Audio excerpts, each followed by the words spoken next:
Seance. A sitting in which a group tries to contact the paranormal, usually by a medium, to receive messages from ghosts. But what if they're done incorrectly? Could the portal between human and ghost be open permanently?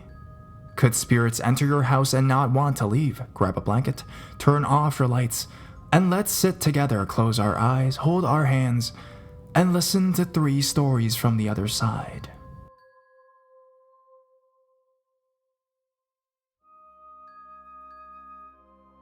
A seance and a warning.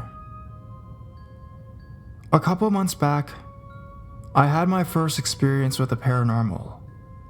My roommate Jordan and I were bored one night and decided to have a seance in my room.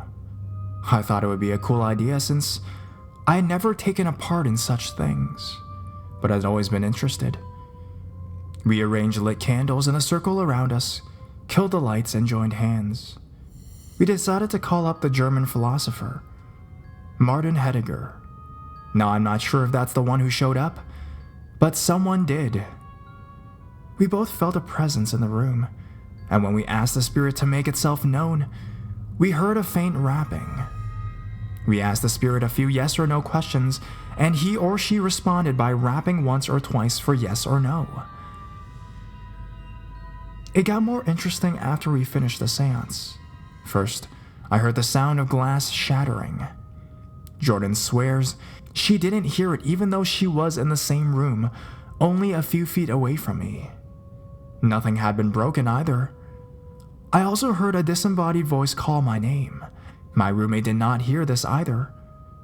Later on, as I was trying to fall asleep, I felt someone physically breathing into my left ear, despite the fact that there was no one there. The unexplained activity stopped after that night, and there had been no signs of the spirit since then. However, later on that week, I got in a car wreck. I was making a left turn and got T-boned. Over the next couple of weeks or so, I got to thinking that the spirit was trying to warn me about the wreck. There are a couple things that have led me to believe this. The first reason is that the sound of glass breaking that I heard sounded exactly like the sound of the collision. The other reason is the breathing in my left ear that I felt. After the accident, I had ringing in my left ear for a few minutes. Could the spirit we contacted have been trying to give me the heads up that I was going to get in an accident in a few days? I'd like to hear what you folks would have to say. All comments are welcome.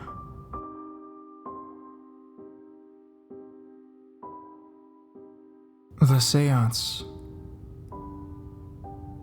The story I'm going to share with you is a true story, and it's about a frightening experience that happened to me and my friends as a result of a seance.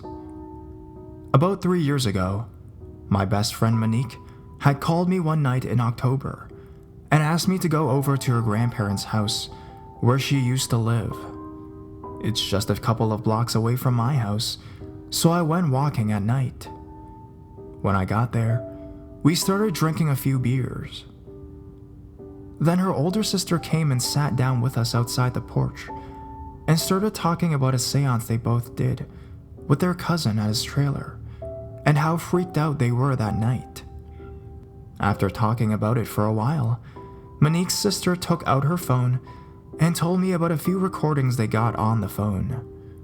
Well, on the phone there was like 4 to 5 recordings from that night, right after the seance. Monique had just gotten home when her cousin, Jessie, called her all freaking out, crying and saying, "Monique, help me. He's not leaving me alone. He's right next to me. I can't see him, but I can feel him beside me." At the same time, Monique was hearing this demonic voice. It was like a growling voice, but only she could hear it, but not her cousin. One of the disturbing recordings was one where Monique said, "Leave him alone.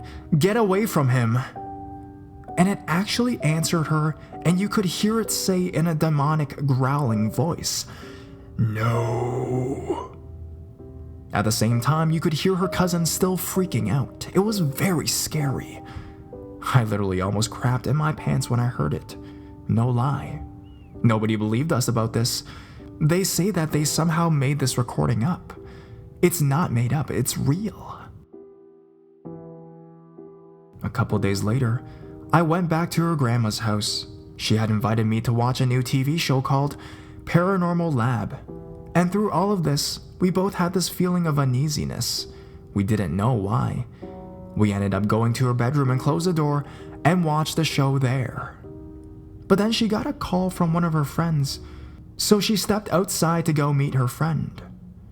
But I felt very uneasy by myself, so I went and waited in the living room when suddenly she started yelling at me.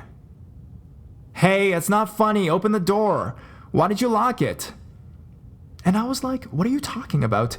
I haven't even touched the door." So when I went to open the door, the latch was turned all the way.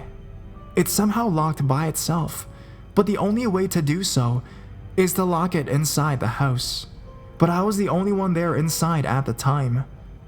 Then, we heard like weird noises on the roof. We didn't know what it was, so we both freaked out and went outside to wait for her friend to get there.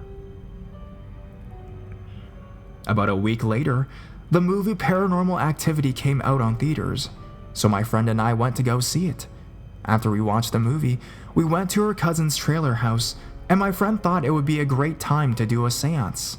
However, I did not want to be a part of it, but my friend and her cousin still did it. We sat in the kitchen table, my friend, her two cousins, and I. Her sister was there too, but she was with the kids laying down in the living room. So my friend and her cousin, just those two, started the seance. They lit a candle, turned the lights off, and began. I was already praying at this point. I'm not going to get into details of how they did the seance, but I will say that when he was saying or reciting whatever he was doing, the candle would go dimmer and dimmer and dimmer, and then it would light up again. I was freaking out. Then when they finished, they turned the light on and hell broke loose. Both of them started crying uncontrollably and literally jumped up out of their chairs and started running back and forth and saying things like, "Get away from me, leave us alone." Then her cousin said that they both have to read the lines, and they read in order to send it back and close it out. But she would just not do it. She started crying hysterically. But her cousin read the lines by himself and he went back to normal. But Monique was just crying uncontrollably. Her sister had to get up and try to calm her down.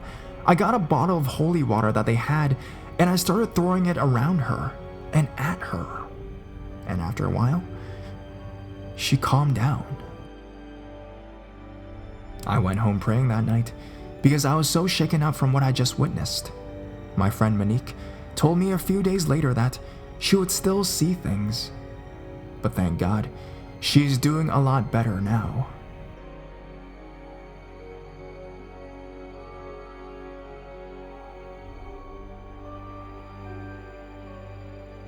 A seance at the Old Bungalow.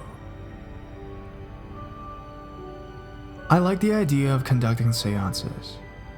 My first attempt at making contact with a spirit failed largely because my friends started asking the spirit to demonstrate its presence, and it resulted in our planchette, a shot glass, shattering. It put an end to our little stunts for a while, but we successfully attempted a seance in December last year. It had an unexpected outcome, but if I reveal it here, I will be getting ahead of myself. I will start from the beginning. Last year, my friend Vija and I formed a society in our college. It was dedicated to the systematic investigation of the paranormal, and our first meeting involved a serious seance in the abandoned bungalow I had written about earlier. We had our suspicions that the place was haunted, and all of us decided that it would be an ideal place for what we had planned. I had written about the place before, how it is desolate and nearly forgotten. We had heard a lot of stories about the place. People said that the person who had built the place refused to leave it, and he still haunts it now.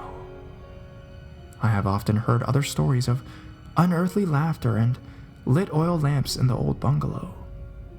We met at my house at 7 in the evening and prepared to leave at 8. We grabbed our Ouija board, some flashlights, and a few candles. We also chalked out a plan about what we had to do.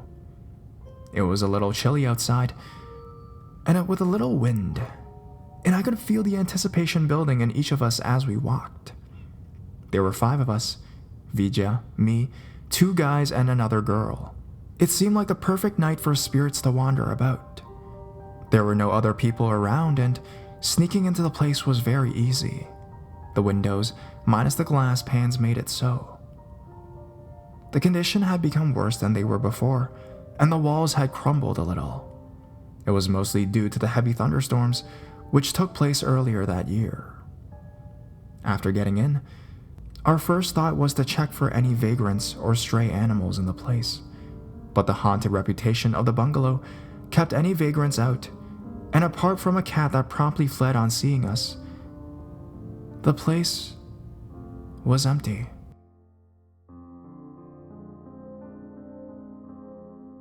The interior was stripped of furniture.